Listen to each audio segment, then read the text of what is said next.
Salam sejahtera. Tak nak panjang-panjang, aku nak kongsi dengan kamu semua coretan seorang peguam berkait isu Abang Belon dan DBKL. Yang ini, share.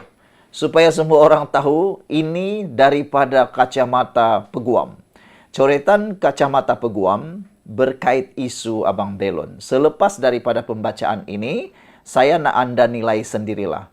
Patutkah Abang Belon teruskan tindakan mahkamah, mendengar nasihat ahli-ahli politik, mendengar nasihat netizen-netizen yang lain untuk membawa isu kes beliau itu ke mahkamah, atau beliau perlu berdamai saja, umumkan saja melalui media bahawa beliau sudah selesai isu itu.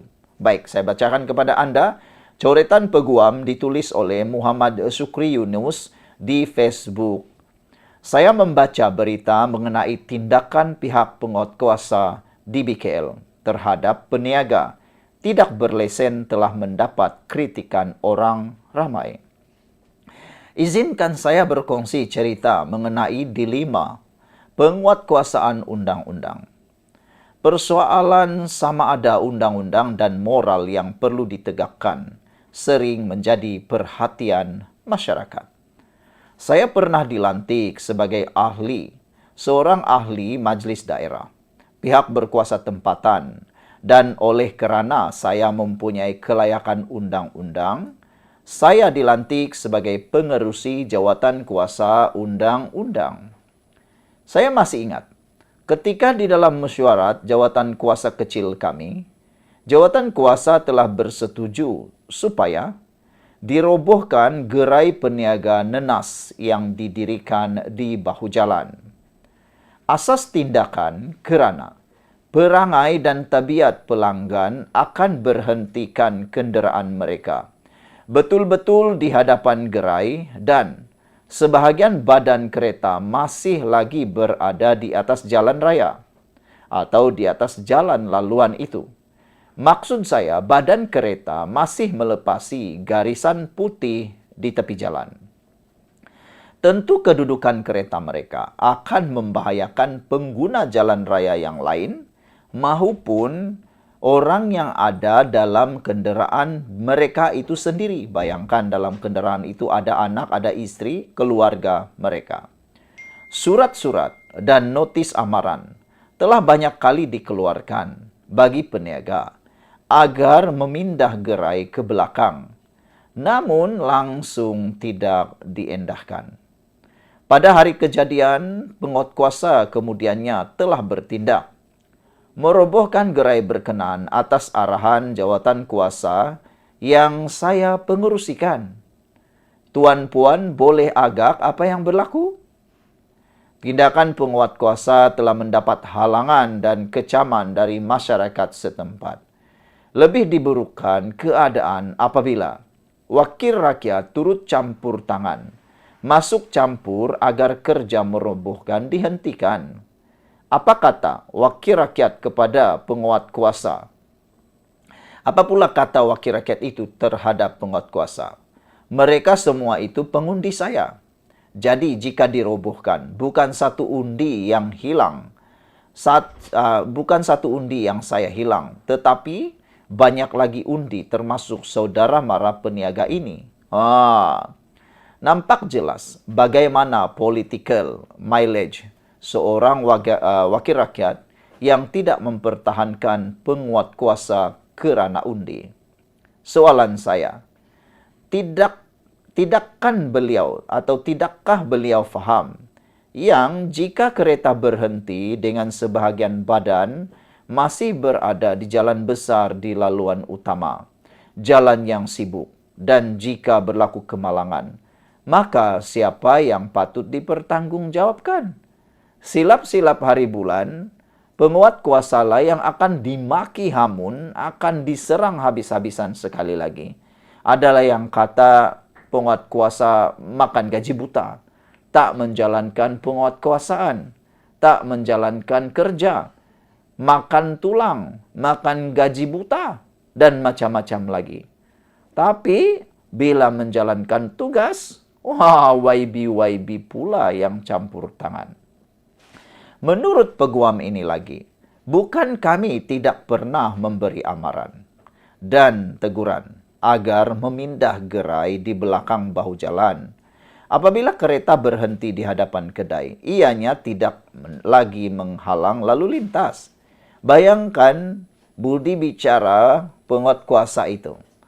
Walaupun mungkin kawasan itu mungkin tidak dibenarkan langsung, sebab kita tahu jalan itu ada gazetnya, ada reserve-nya untuk seluruh jalan. Tak boleh buat apa-apa binaan untuk memudahkan selenggara dan sebagainya. Dan salah satu lagi untuk mengelakkan berlaku bencana, tragedi, insiden yang tidak kita mahukan. Seperti kemalangan.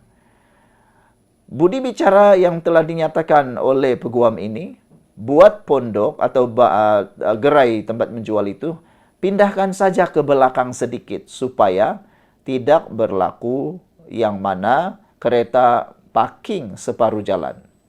Tapi apa berlaku? Tidak diindahkan. Akhirnya, apa yang berlaku menghalang lalu lintas.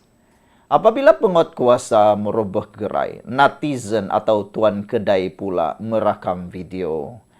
Rakaman video itu pula hanya dari satu sisi. Sisinya dari mana? Sisinya daripada netizen dan juga tuan kedai.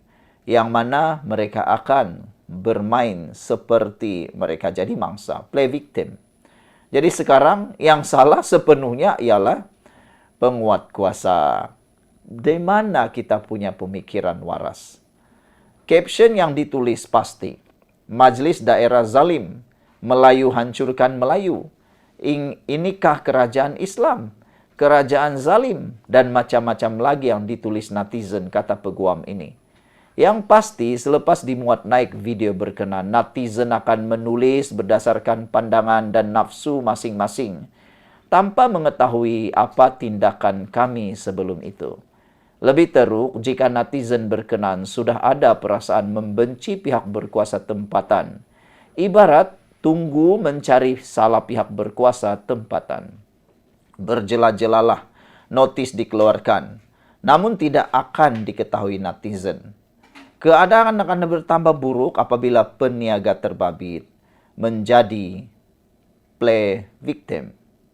Saya tidak pernah menerima apa-apa surat. Saya sudah buat rayuan, tetapi belum apa-apa sudah dirobohkan. Dan pelbagai lagi alasan bagi mempertahankan tindakan mereka kekal berniaga di atas bahu jalan. Itu antara alasan yang mungkin dinyatakan oleh peniaga tersebut yang seperti dizalimi.